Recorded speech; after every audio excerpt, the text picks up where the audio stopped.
education course, and we're sharing this live with Facebook, so behave. All right, so far we talked about what it takes to kind of join this movement of ours, what are some of the critical initial information. Now we're stepping it up, and no section on working with the military is going to be complete, no class will be complete if you don't talk about the unique challenges that military folks are facing every single day, especially those that are coming back from active service. So this is kind of a tough section. We're going to get into some stats and some information that we as concerned Americans and citizens should be downright ashamed. We really should be ashamed that folks that have given everything for our freedom are having to encounter some of these obstacles and challenges.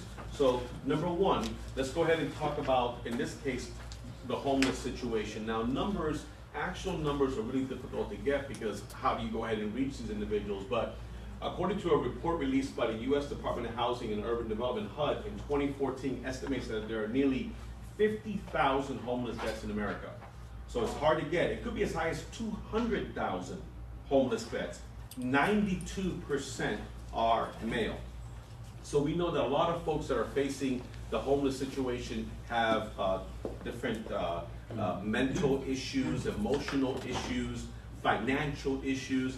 But when you stop and think, and this is one of the reasons why I am just extra proud of working with this certification and people that take it, I find that they really devote a lot of their spare time to causes that help address this particular issue. So if you find it in your hearts to serve in that capacity, anything that we can do to get these folks in the shelter would be awesome. Government assistance. Many veterans and their families receive food stamps and supplemental assistance. You may be surprised to learn that more than $100 million worth of food stamps are being redeemed by active duty families. And I've heard from them, I've heard saying, if it wasn't for the government assistance, our families would go hungry. Now think about that. They're in active duty, they're serving, the family barely has enough to eat. And if it wasn't for government assistance, they would go hungry. Again, I mentioned at the very beginning, these are areas that we as a society should be very ashamed of, and we need to do more to improve. Suicide. This is a tough one. Now, you've seen folks go online and do the 22 push-ups in 22 days. I will tell you this, I like to research stuff.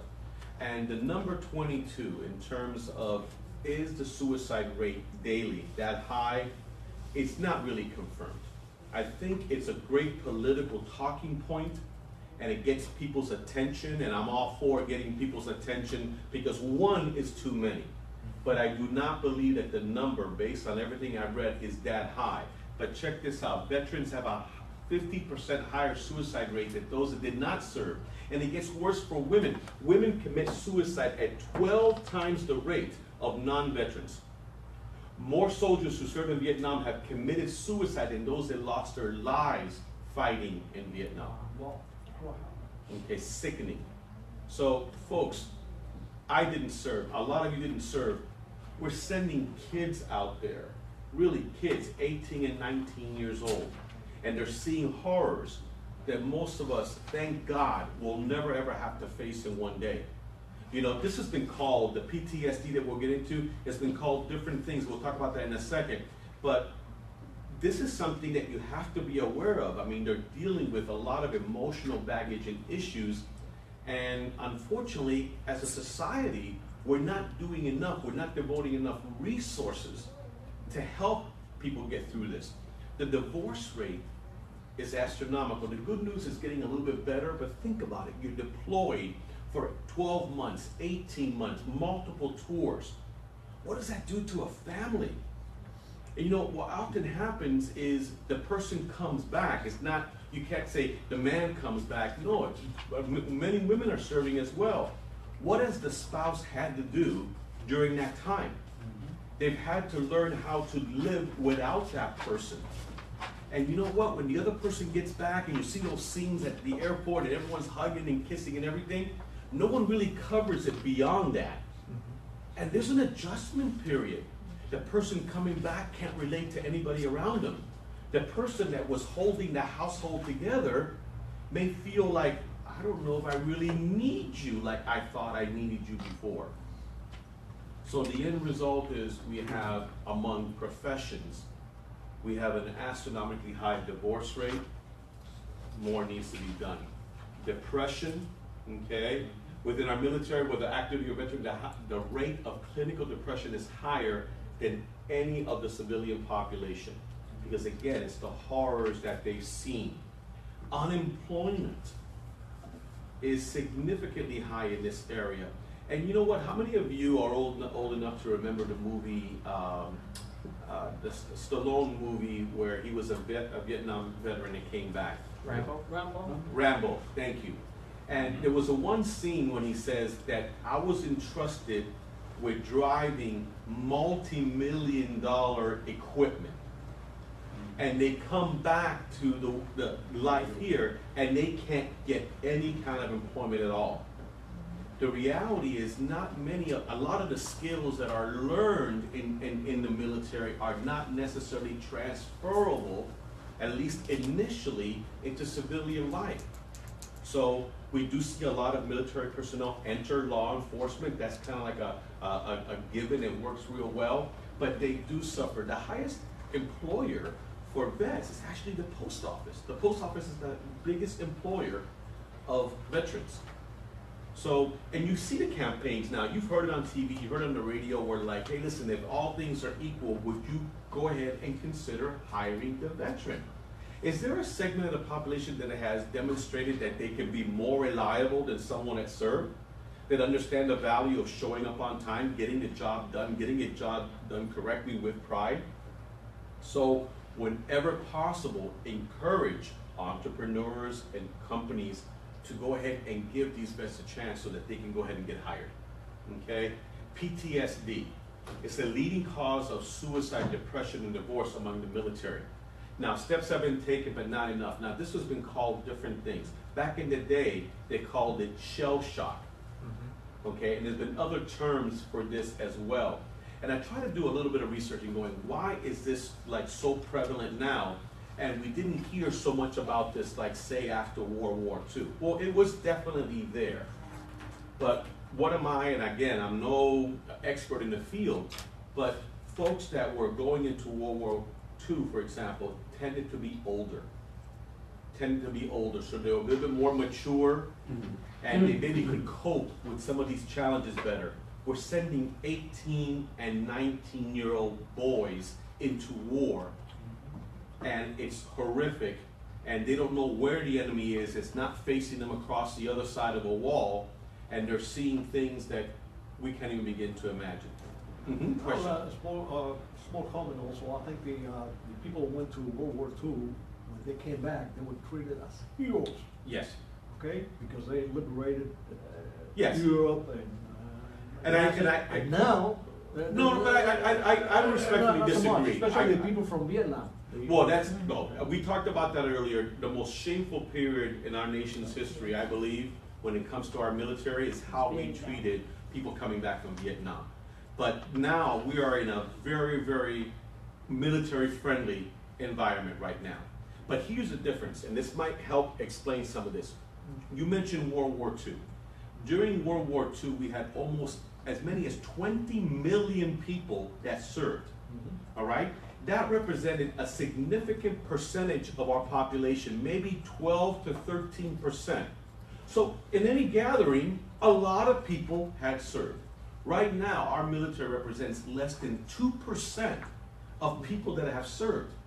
So while the appreciation factor is at an all-time high, people can't relate to military personnel because there's so few that have actually served, been there, walked in their shoes. So there's that disconnect that creates so many of the issues in both society, in business, and in our business, real estate, as well, not being able to relate, because what happens if your potential customer is experiencing some of these symptoms? We talk about this because you need to be aware. You need to know what to look for and treat it with maybe more understanding and more patience than had you not known that this situation was there. Another very difficult one to talk about is military sexual trauma. It says it's estimated that 26,000 men and women experienced some form of unwanted sexual contact in 2012. According to a 2011 Newsweek report, women are more likely to be assaulted, check this out, more likely to be assaulted by a fellow soldier than killed in combat. 25% of military women have been sexually assaulted, and up to 80% have been sexually harassed. It is estimated that 90% of sexual assaults in the military, including at the service academies, are not reported. Okay? The problem is real. And why don't they report it? Because they're afraid of what? Retaliation. The retaliation. It's almost like, listen, we've been given this opportunity to break this glass ceiling. If we say something, that's going to hurt the other people coming. But you know what? So they keep it to themselves. They come out, and then what happens? Depression sets in. What else happens? The suicide factor is so much higher. So it's a very real scenario. What would happen if your customer is military, female, and you know what? I got the whole Hispanic thing going on. I go to someone and I go, hey, listen, Mayor, so what are we going to do? And what happens if the person kind of freaks out like that?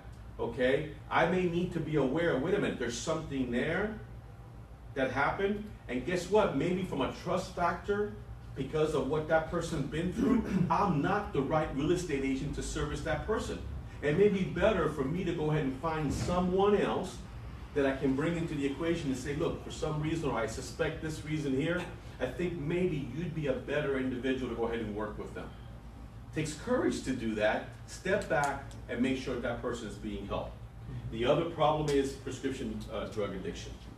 And you know what? I've talked to people that are in the military and you know what happens is they get injured, they pop pills. It's like, here you go. Right, Stephen? It's like, there you go, take them. Okay, so is the fastest one given them. Right, so you take something for the pain, but the pain maybe makes you drowsy. So you got to be at your post, so then you take something to go ahead and keep you up. So what happens is the process is producing the next generation of, and these are prescription drugs. These are not illegal substances. These are prescription drugs. They come out and they're hooked. Okay? So for all these reasons and more, folks, I urge you, I stress you as we start to close out this section here and our Facebook Live, that you can't get enough training in this area. I'm excited that I'm blessed to be in a position to bring this training. Look for the Military Residential Specialist Certification class. We feel it's the #1 class on the market in the industry for preparing real estate agents to effectively work with active military and with veterans. Right, thank you, Facebook. Yay!